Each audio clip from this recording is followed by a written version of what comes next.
High বন্ধুরা, আসসালামু আলাইকুম। Welcome to my channel and ID. বন্ধুরা, স্ট্যানজা আজকের আলোচনার বিষয়। বন্ধুরা, স্ট্যানজা ক্লাস 6 থেকে নবম শ্রেণী পর্যন্ত পোয়েট্রির উপর বন্ধুরা বিভিন্ন ধরনের এক্সামিনেশন রয়েছে, অর্থাৎ কবিতা, ইংলিশ কবিতা বুঝতে হবে এবং সেই বুঝার উপর বিভিন্ন ক্যাটাগরির প্রশ্ন রয়েছে। 6-এ একমতো, 7-এ, 8-এ, 9-এ বিভিন্ন ক্যাটাগরির প্রশ্ন হবে বন্ধুরা। এখন নতুন যে কারিকুলাম অনুযায়ী প্রশ্ন হবে বন্ধুরা। তো সেখানে স্ট্যানজা কথাটা বোঝা কিন্তু খুব জরুরি, কবিতার সঙ্গে সম্পর্কিত। স্ট্যানজা, হোয়াট ইজ স্ট্যানজা, স্ট্যানজাটা কি, আসুন সেটা জানবো। এবং কবিতার মধ্যে রাইমিং প্যাটার্ন কি বা রাইম স্কিম কি, এটা সম্পর্কে কথা বলবো বন্ধুরা। কবিতার মধ্যে রাইম স্কিম বুঝতে পারা এবং স্ট্যানজা বোঝাটা প্রাথমিক জ্ঞান, একেবারেই প্রাথমিক জ্ঞান, কিন্তু না বুঝলে খুবই টাফ, তাই না? তো আসুন বন্ধুরা, কথা নয়, বিশেষ করে ক্লাস 6 থেকে 10-এর ভাই বোন বন্ধুদেরকে অনেক বেশি আকর্ষণীয় করবে আজকের এই আলোচনাটি। যাদের বাসায় বা পরিবারে আত্মীয়র মাঝে ক্লাস 6 থেকে 9-এর স্টুডেন্ট রয়েছে, তাদের মাঝে এই ভিডিওটি ছড়িয়ে দেবেন, অনেক উপকার হবে তাদের জন্য। স্ট্যানজা বন্ধুরা, স্ট্যানজা হলো একটা কবিতার মধ্যে অনেকগুলো লাইন থাকে। দেখুন, এখানে প্রায় আপনার 12টি লাইন রয়েছে, তাই না? 3-4 12টি লাইন রয়েছে এই কবিতার মধ্যে। কবিতাটার নাম হলো দ্য ব্রেভ লিটল এক্সপ্লোরার। এইবারে যে 2024 সালের ফাইনাল পরীক্ষা হবে ক্লাস 6-এর, তাদের নমুনা প্রশ্নে NCTB এই কবিতাটা নমুনা প্রশ্নে দিয়েছেন। আমি সেখান থেকে কোট করেছি কবিতাটা।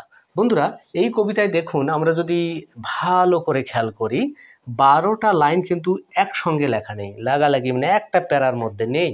এখানে যদি আমরা ভালোভাবে খেয়াল করি বন্ধুরা, দেখুন এখানে একটা প্যারা, হ্যাঁ, এইখানে এই 4টা লাইন একটা প্যারা হয়েছে কিনা দেখুন, এবং এইখানে এই 4টা লাইন একটা প্যারা হয়েছে, মানে একটা খণ্ড বা ভাগ বা ডিভিশন বা ইউনিট, এগুলো বলতে পারি আমরা। তাহলে দেখুন 3টা ইউনিটে বা 3টা পার্টে বা 3টা খণ্ড অংশে কবিতাটা ভাগ হয়েছে। এই খণ্ড অংশের মানে করার উদ্দেশ্য হলো এক এক খণ্ডে এক একটা থিম, এক একটা আইডিয়া, এক একটা কি বলবো যে কবির মনোভঙ্গি এখানে প্রকাশ পায়। এই জন্য এক একটা খণ্ডে এক একটা জিনিস তুলে ধরার চেষ্টা করেন বন্ধুরা। তাহলে আমরা স্ট্যানজার সংজ্ঞাটা কিভাবে দিতে পারি? ডেফিনিশনটা হতে পারে যে এটা হলো একটি কবিতার কি খণ্ড, অংশ, division, a part of a poem, a division of a poem, unit of a poem. Okay, তাহলে একটি কবিতার মধ্যে যে প্যারাগুলো থাকে, প্রত্যেকটি প্যারা এক একটা স্ট্যানজা। আশা করি বন্ধুরা বুঝতে পেরেছেন যে কবিতার স্ট্যানজাগুলো কি এবং কেন ব্যবহার হয়। এক এক প্যারায় এক এক থিম, এক এক আইডিয়া তুলে ধরা হয় বন্ধুরা। এবারে আসুন দ্বিতীয় স্টেপের দ্বিতীয় ধারণাটি তুলে ধরি বন্ধুরা। সেটা হলো বন্ধুরা রাইম, এটা রাইম বা রাইমিং স্কিম বলা হয় বন্ধুরা। এই জিনিসটা কিন্তু বোঝা খুবই জরুরি। রাইমিং স্কিম, রাইমিং স্কিম বা এটাকে প্যাটার্নও বলে, রাইমিং প্যাটার্ন। অর্থাৎ ছন্দের যে গঠন, ছান্দসিক যে মিল, ছন্দের যে মিল অমিল, এই সেটাকে বলা হচ্ছে বন্ধুরা রাইমিং স্কিম বা রাইম বা রাইমিং প্যাটার্ন। সেটা বন্ধুরা কোথায় থাকে? স্ট্যানজার মধ্যে থাকে। কোথায় থাকে? স্ট্যানজার মধ্যে থাকে বন্ধুরা। বিভিন্ন ক্যাটাগরির স্ট্যানজা রয়েছে। আমরা এই কবিতায় আগে এই স্ট্যানজাগুলো সম্পর্কে একটু গবেষণা করি। হ্যাঁ, এই দেখুন, এই স্ট্যানজার মধ্যে বন্ধুরা শেষে দেখুন বয় রয়, ডিপ স্লিপ। তাহলে বন্ধুরা এই স্ট্যানজার মধ্যে আমরা কি দেখতে পাচ্ছি? বয় রয়ের মধ্যে দেখুন ছন্দের মিল রয়েছে, ডিপ স্লিপ এই দুটি কথার মধ্যে ছন্দের বেশ মিলে রয়েছে। তাহলে আমরা এই দুটা মিলে একটা নাম দিতে পারি, যেহেতু একটা ছন্দের মিল আছে, বয় রয়, অয় অয় সাউন্ডের মিল রয়েছে।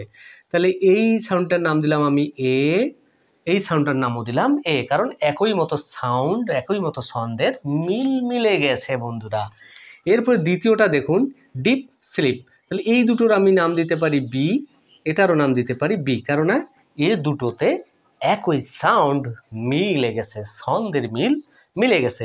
এটাকেই বলা হচ্ছে বন্ধুরা রাইমিং স্কিম বা রাইমিং প্যাটার্ন। অর্থাৎ স্ট্যানজাটাতে যতটা লাইন থাকে, ভার্স লাইন থাকে, সেগুলো ছন্দের যে প্যাটার্ন, সেটাকে বলা হচ্ছে রাইমিং স্কিম বা রাইম প্যাটার্ন বা রাইমও বলতে পারেন।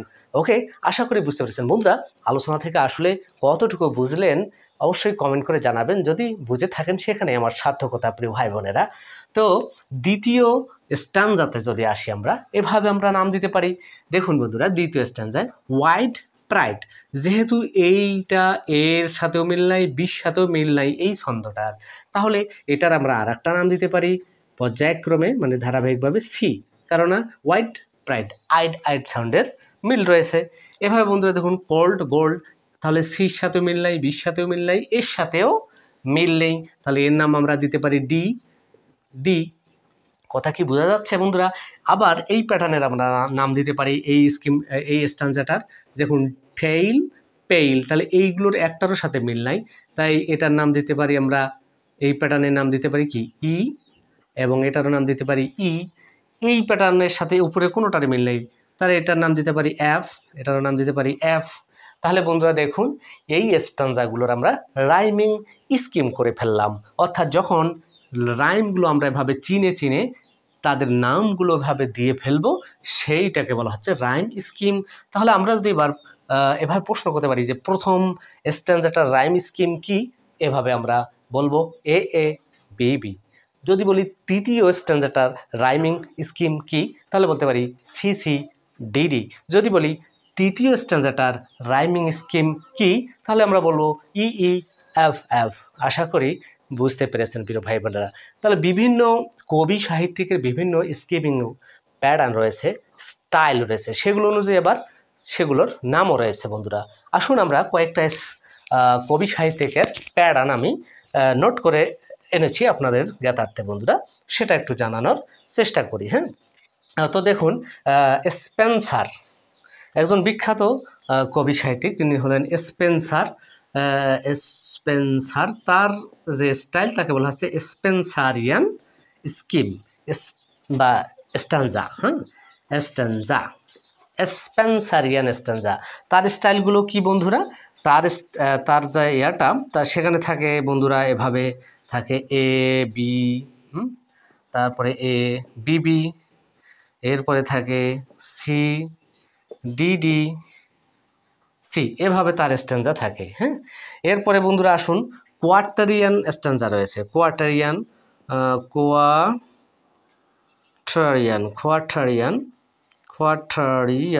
স্ট্যানজা। কোয়ার্টারিয়ান স্ট্যানজা কেমন বন্ধুরা? কোয়ার্টারিয়ান স্ট্যানজা, এই স্ট্যানজার প্যাটার্নগুলো সাধারণত এভাবে হয় এ এ বি এ, অথবা থাকতে পারে এ এ বি বি।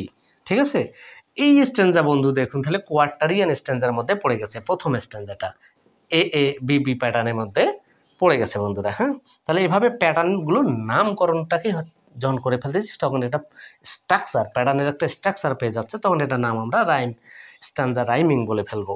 এরপরে দেখুন ব্যালাড স্কিম আছে। এইটার আরও আছে, যেমন এভাবে হতে পারে কোয়ার্টারিয়ান কি বলে এ বি বি এ, এভাবে হতে পারে, আবার এভাবে হতে পারে এ বি সি বি, এভাবে হতে পারে বন্ধুরা। তাহলে এগুলোকে আবার কোয়ার্টারিয়ান স্ট্যানজা বলে। এছাড়াও বিভিন্ন ধরনের স্ট্যানজা প্যাটার্ন রয়েছে, যেমন আরও রয়েছে ব্যালাড স্ট্যানজা। ব্যালাড স্ট্যানজা, ব্যালাড স্ট্যানজা প্যাটার্ন কীরকম? এই যে এভাবে থাকে বন্ধুরা এ বি সি বি।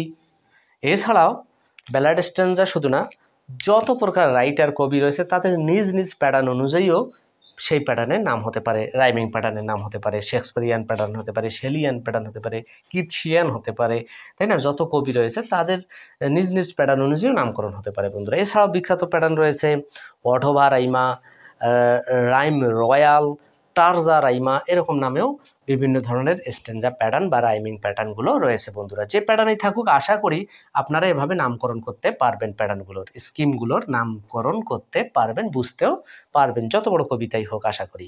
তো বন্ধুরা, আজকের এই ভিডিও থেকে আমরা যে জিনিসটি জানতে পারলাম, স্ট্যানজা কী এবং স্ট্যানজার ভিতর কীভাবে রাইম বা রাইমিং প্যাটার্ন বা স্কিমগুলো থাকে, কীভাবে নামকরণ করতে হয়, আশা করি বুঝতে পেরেছেন বন্ধুরা। ভিডিওটি কেমন লেগেছে? যদি ভালো লাগে অবশ্যই সকল বন্ধুদের মাঝে শিক্ষণ ভিডিওকে ছড়িয়ে দেবেন, এই অনুরোধটুকু রইল বন্ধুরা। আর আমার পাশে থাকবেন, এরকম ভিডিও যেন আরও করতে পারি উৎসাহিত করবেন। Thank you so much for watching. Bye bye, আল্লাহ হাফেজ।